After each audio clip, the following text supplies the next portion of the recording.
அஸ்ஸலாமு அலைக்கும் வரஹ்மத்துல்லாஹி வபரகாத்துஹு. அவுது பில்லாஹி மினஷ் ஷைத்தானிர் ரஜீம். பிஸ்மில்லாஹிர் ரஹ்மானிர் ரஹீம்.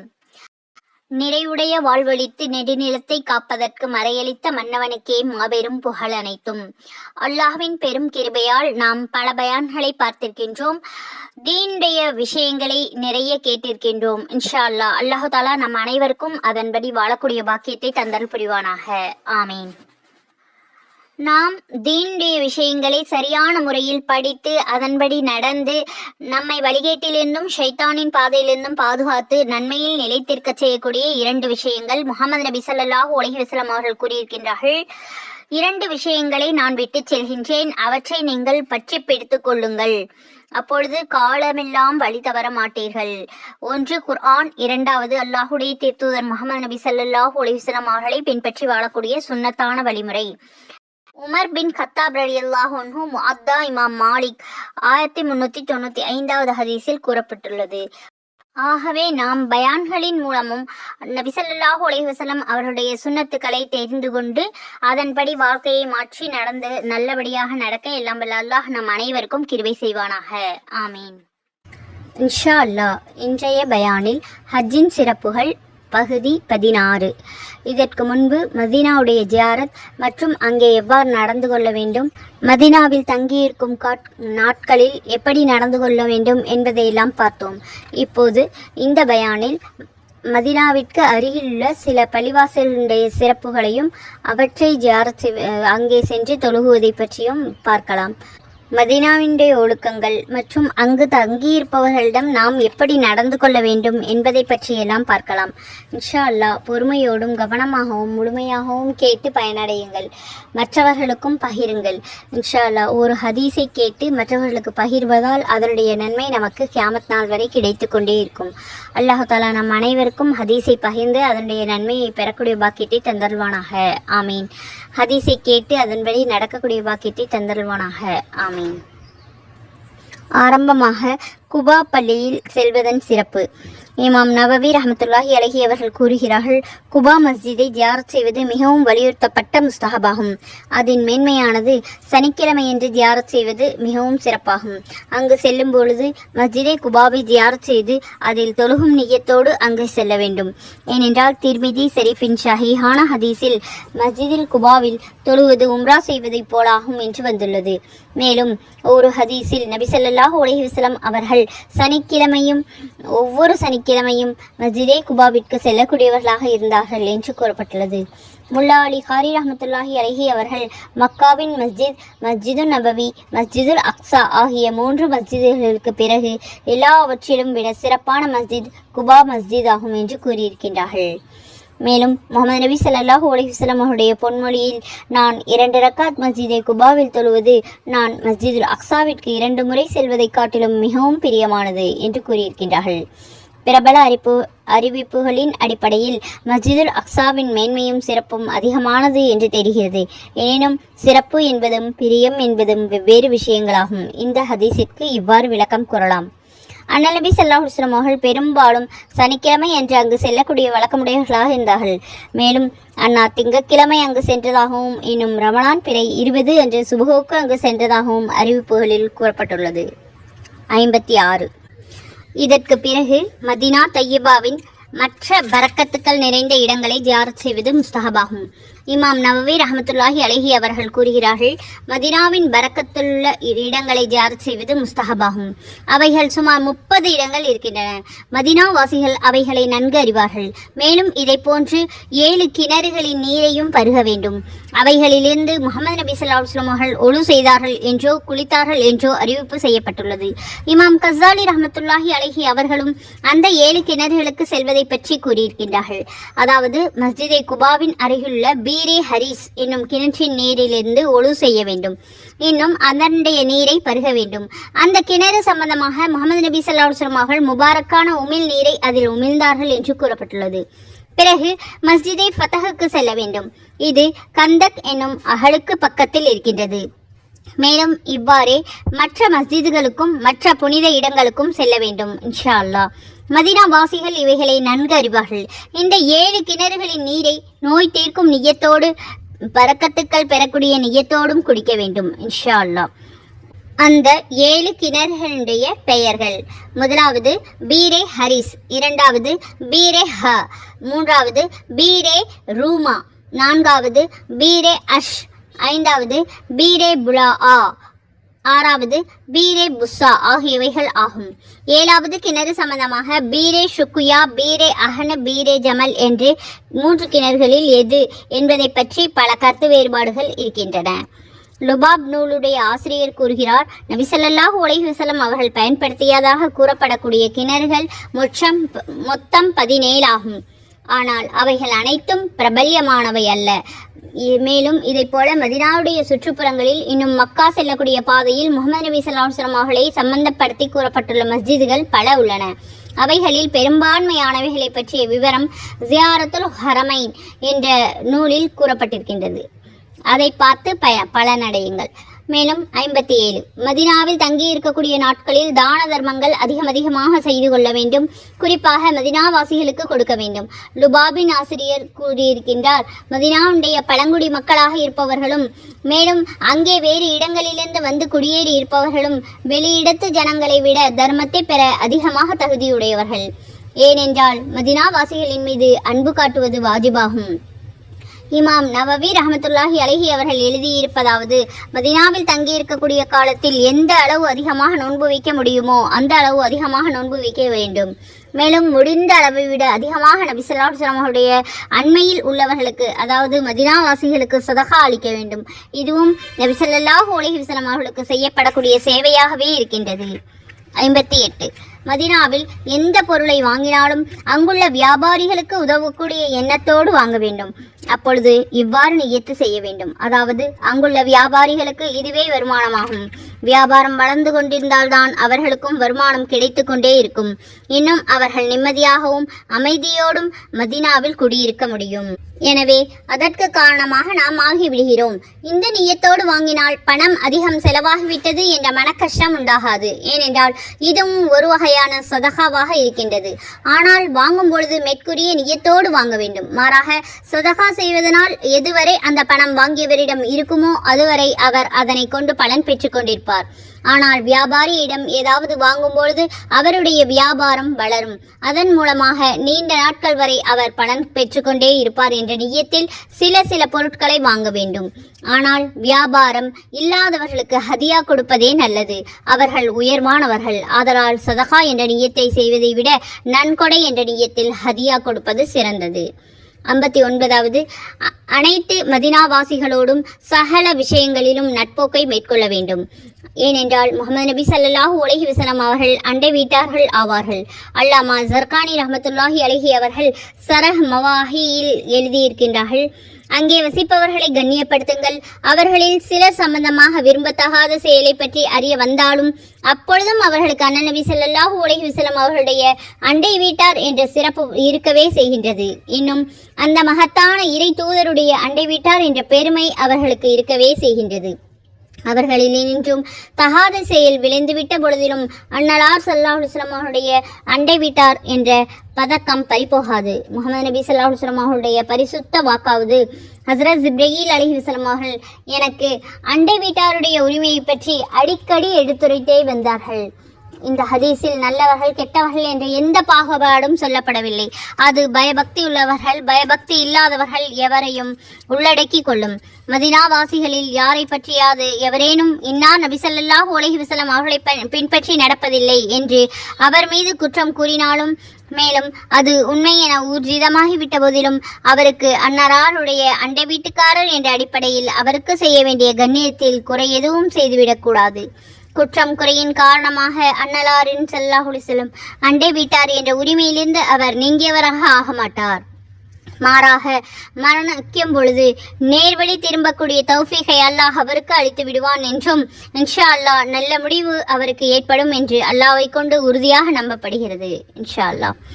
பரிசுத்த மதீனாமான நகரத்தில் வாழக்கூடியவர்களே, நீங்கள் அனைவரும் எனது அன்புக்குரிய அண்ணல் நபி ஸல்லல்லாஹு அலைஹி வஸல்லம் அவருடைய பொருட்டால் எனக்கு பிரியமானவர்களாக இருக்கின்றீர்கள் என்று இதை கூறிய கவிஞர் இதற்கு பிறகு மதீனாவாசிகளை பற்றி பல கவிதைகளை பாடியிருக்கின்றார்.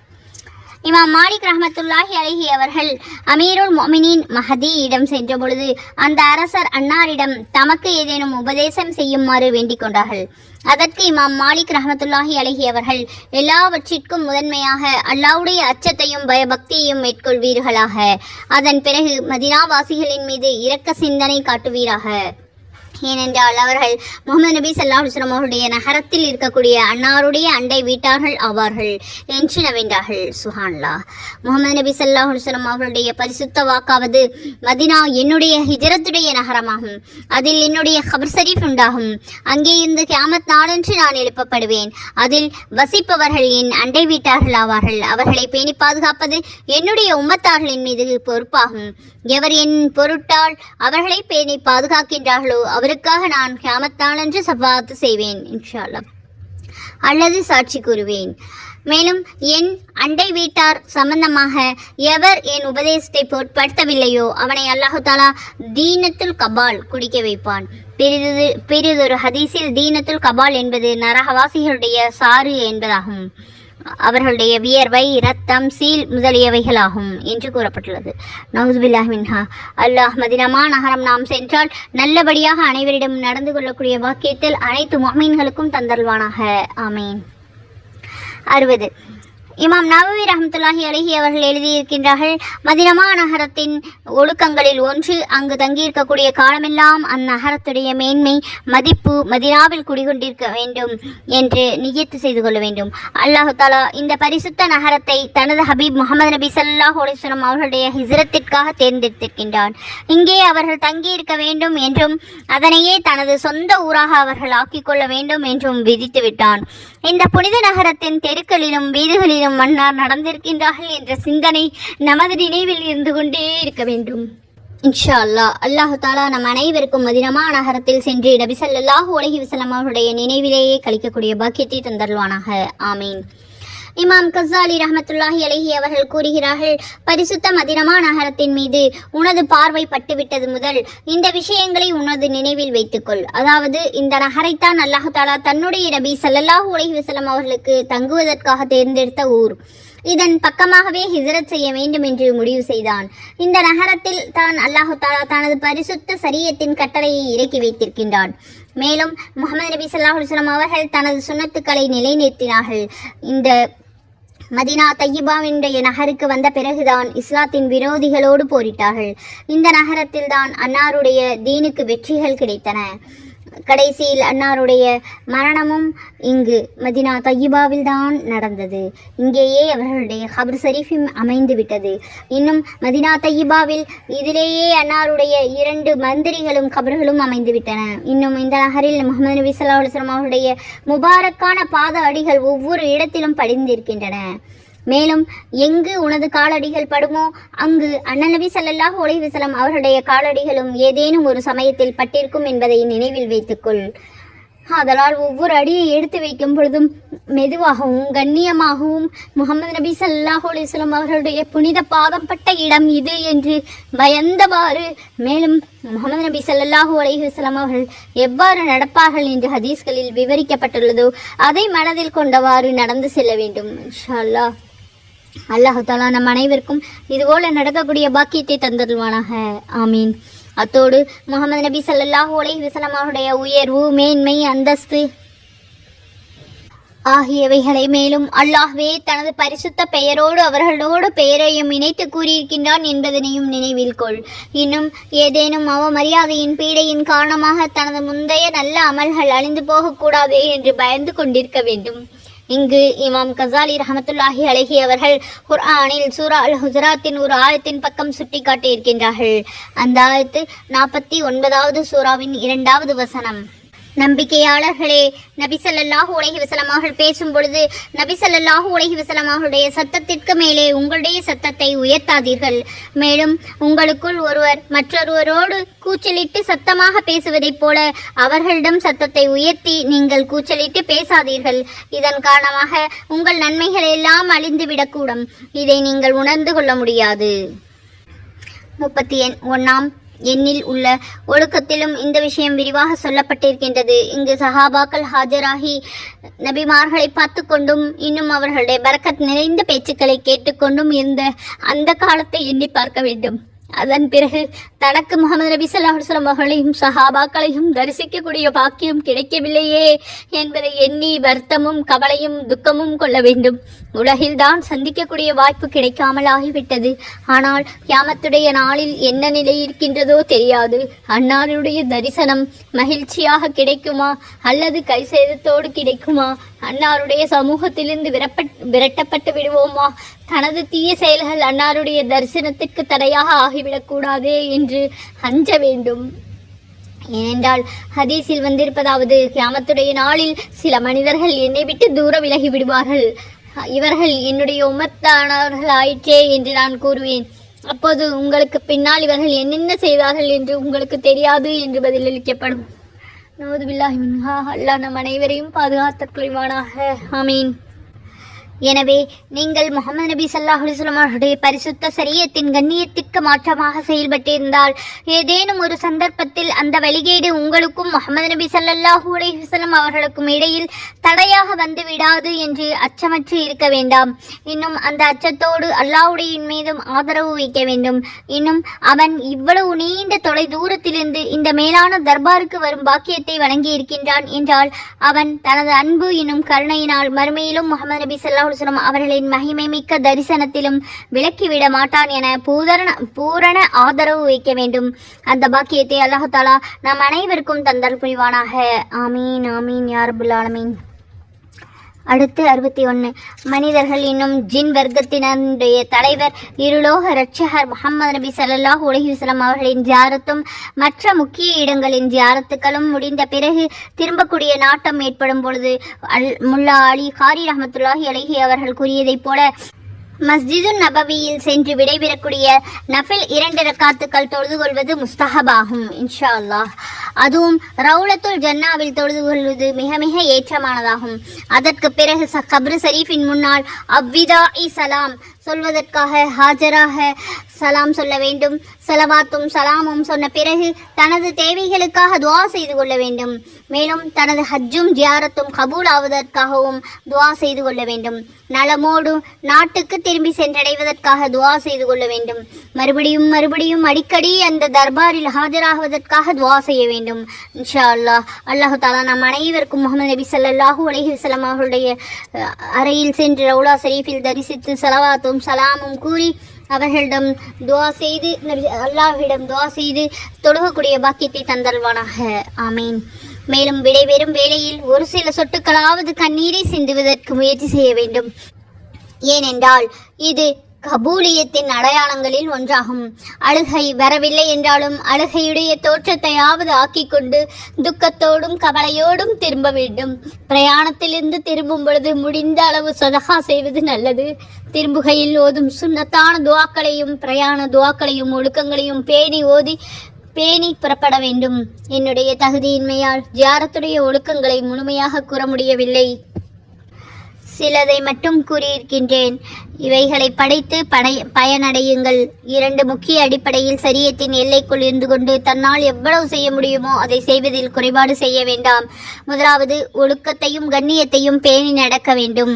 2வது, ஆர்வத்தையும் ஆசையையும் வெளிப்படுத்த வேண்டும். இதற்கு பிறகு ஜியாரத் செய்த பெரியவர்களுடைய சிலருடைய பயானை நாம் பார்க்கலாம். அவர்களுடைய வரலாறுகள் நமக்கு படிப்பினையாகவும் முன்மாதிரியாகவும் அமையும் என்று நம்புகின்றேன் இன்ஷா அல்லாஹ்.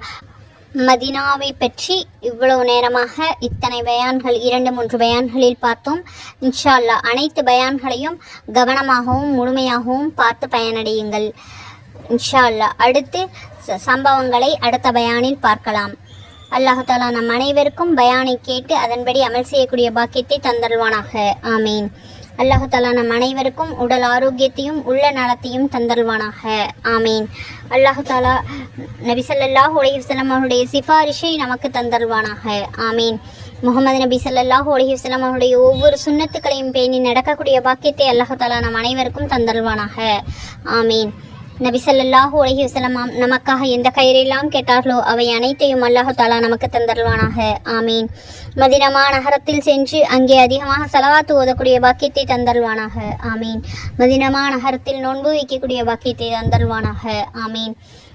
சரியான முறையில் ஜமாத்தோடு 5 நேர தொழுகைகளையும் பள்ளியில் சென்று தொழுகக்கூடிய பாக்கியத்தை அல்லாஹ் தஆலா நம் அனைவருக்கும் தந்தருள்வானாக. ஆமீன். ஈமானோடு வாழச் செய்து ஈமானோடு மரணிக்கச் செய்வானாக. ஆமீன். திக்ர் செய்யும் நாவையும் சுக்ர் செய்யும் மனதையும் தந்தருள்வானாக. ஆமீன். நம்முடைய ஒவ்வொரு ஹலாலான ஹாஜத்துக்களையும் யா அல்லாஹ் நீ நிறைவேற்றி வைப்பாயாக. ஆமீன். எங்கள் அனைவருக்கும் உடல் நலம் தந்தருள்வாயாக. கைகால் சுகத்தை தந்தருள்வாயாக. ஆமீன். கண்ணொளியை தந்தருள்வாயாக. ஆமீன். தீனுடைய ஹதீஸ்களை கேட்டு அதன்படி நடக்கக்கூடிய பாக்கியத்தை தந்தருள்வாயாக. ஆமீன். யா அல்லாஹ் நாங்கள் கற்றதை பிறருக்கும் எத்தி வைக்கக்கூடிய பாக்கியத்தை தந்தருள்வாயாக. ஆமீன். யா அல்லாஹ் எங்கள் பெற்றோர் பேணி நடக்கக்கூடிய பிள்ளைகளாக எங்களை ஆக்கி அருள் புரிவாயாக. ஆமீன். எங்களுக்காக எங்கள் பெற்றோர்கள் செய்யக்கூடிய ஒவ்வொரு துவாவையும் ஏற்றுக்கொள்வாயாக. ஆமீன். பெற்றோர்களுடைய பத்துவாவை விட்டு காப்பாற்றுவாயாக. ஆமீன். யா அல்லாஹ் நாங்கள் அனைவரும் ஹஜ் செல்லக்கூடிய பாக்கியத்தை தந்தருள்வாயாக. ஆமீன். யா அல்லாஹ் எங்கள் அனைவருக்கும் சொர்க்கத்தை வாஜிபாக்கி நரகத்தை ஹராமாக்குவாயாக. ஆமீன். யா அல்லாஹ் எங்களுடைய கபரை சொர்க்கத்தின் பூஞ்சோலையாக மாற்றி விடுவாயாக. ஆமீன். யா அல்லாஹ் நாளை மஹ்சர் மைதானத்தில் யானப்சி என்று கதறி துடித்து கொண்டிருக்கும் போது நீ எங்களை காப்பாற்றுவாயாக. ஆமீன். யா அல்லாஹ் கபரில் தொழுகக்கூடிய பாக்கியத்தை தந்தருள்வாயாக. ஆமீன். ஆமல் நாமா என்னும் பட்டோலி வீசி வலதகத்தில் வாங்கக்கூடிய பாக்கியத்தை தந்தருள்வாயாக. ஆமீன். யா அல்லாஹ் எங்களுக்கு உடலாலும் உள்ளத்தாலும் சுகத்தை தந்தருள்வாயாக. ஆமீன். யா அல்லாஹ் மௌத்தாகும் வரை எங்களுடைய உடலில் நலனை தந்தருள்வாயாக. ஆமீன். யா அல்லாஹ் உடல் ஆரோக்கியத்தை தந்தருள்வாயாக. ஆமீன். கண்கள் நன்றாக பார்க்கக்கூடிய பாக்கியத்தை தந்தருள்வாயாக. ஆமீன். கைகால் சுகத்தை தந்தருள்வாயாக. ஆமீன். யாரெல்லாம் நோயால் கஷ்டப்படுற நோயெல்லாம் குணப்படுத்தி வைப்பாயாக. யா அல்லாஹ் யாரெல்லாம் கடனால் கஷ்டப்படுற கண்ணெல்லாம் நீக்கி வைப்பாயாக. ஆமீன். யா அல்லாஹ் யார் யாரெல்லாம் துஆ கேட்கும்படி கூறினார்களுடைய ஹலாலான ஹாஜத்துக்களை நிறைவேற்றி வைப்பாயாக. ஆமீன். யா அல்லாஹ் எங்கள் அனைவருடைய ஹலாலான ஹாஜத்துக்களையும் நிறைவேற்றி வைப்பாயாக. ஆமீன். யா அல்லாஹ் இவ்வளவு நாட்களாக ஒவ்வொரு பயானையும் கவனமாக கேட்ட அனைவருடைய ஹாஜத்துக்களையும் நிறைவேற்றுவாயாக. ஆமீன். யா அல்லாஹ் எங்கள் அனைவருக்கும் பயான்கள் கேட்ட ஒவ்வொருவருக்கும் அவர்களுடைய ஹலாலான ஹாஜத்துக்களை நிறைவேற்றி வைப்பாயாக. இன்னும் எங்கள் அனைவருக்கும் ஹஜ் செய்யக்கூடிய நசீபை தந்தருவாயாக. ஆமீன். யா அல்லாஹ் எங்கள் அனைவருக்கும் சொர்க்கத்தை வாஜிபாக்கி நரகத்தை ஹராமாக்குவாயாக. ஆமீன். ஹஜ்ஜை நசீபாக்குவாயாக. ஆமீன். கற்றபடி அமல் செய்யக்கூடிய பாக்கியத்தை தந்தருள்வாயாக. ஆமீன். நபி ஸல்லல்லாஹு அலைஹி வஸல்லம் அவர்கள் மீது அதிகமாக ஸலவாத் ஓதக்கூடிய பாக்கியத்தை தந்தருள்வாயாக. ஆமீன். யா அல்லாஹ் இதுவரை கேட்ட அனைத்து துஆக்களையும் ஏற்றுக்கொள்வாயாக. ஆமீன். யா அல்லாஹ் நாங்கள் கேட்க தெரியாதவர்களாக இருக்கின்றோம். யா அல்லாஹ் யா அல்லாஹ் நாங்கள் கேட்டதையும் கேட்க மறந்ததையும் அனைத்தையும் எங்களுக்கு தந்தருள்வாயாக. ஆமீன். யா அல்லாஹ் எங்களுடைய ஒவ்வொரு துஆக்களையும் ஏற்றுக்கொள்வாயாக. ஆமீன். இதுவரை பொறுமையாக பயான் கேட்டு மற்றும் துஆக்களுக்கு ஆமீன் சொன்ன அனைவருடைய ஹாஜத்துக்களையும் நிறைவேற்றி வைப்பாயாக. ஆமீன். ஜஸாக்கல்லாஹு ஹைரன் கசீரா. இதுவரை பொறுமையாக பயான் கேட்டு மற்றும் துஆக்களுக்கு ஆமீன் சொன்ன உங்கள் அனைவருக்கும் அல்லாஹ் தஆலா நற்கூலியை தந்தருள்வானாக. ஆமீன். லைக் செய்யுங்கள், கமெண்ட் செய்யுங்கள், உங்களுடைய கருத்துக்களை கூறுங்கள். மேலும் உங்களுக்கு ஏதாவது தலைப்பில் பயான் தேவை என்றால் அதை பற்றியும் கீழே கமெண்டில் கேளுங்கள். இன்ஷா அல்லாஹ் தர முயற்சி செய்கின்றேன். அல்லாஹ் தஆலா நம்ம அனைவருக்கும் அதற்குரிய கூலியை தந்தருள்வானாக. ஆமீன். அஸ்ஸலாமு அலைக்கும் வரஹ்மத்துல்லாஹி வபரகாத்துஹு வ மஃபிரத்துஹு.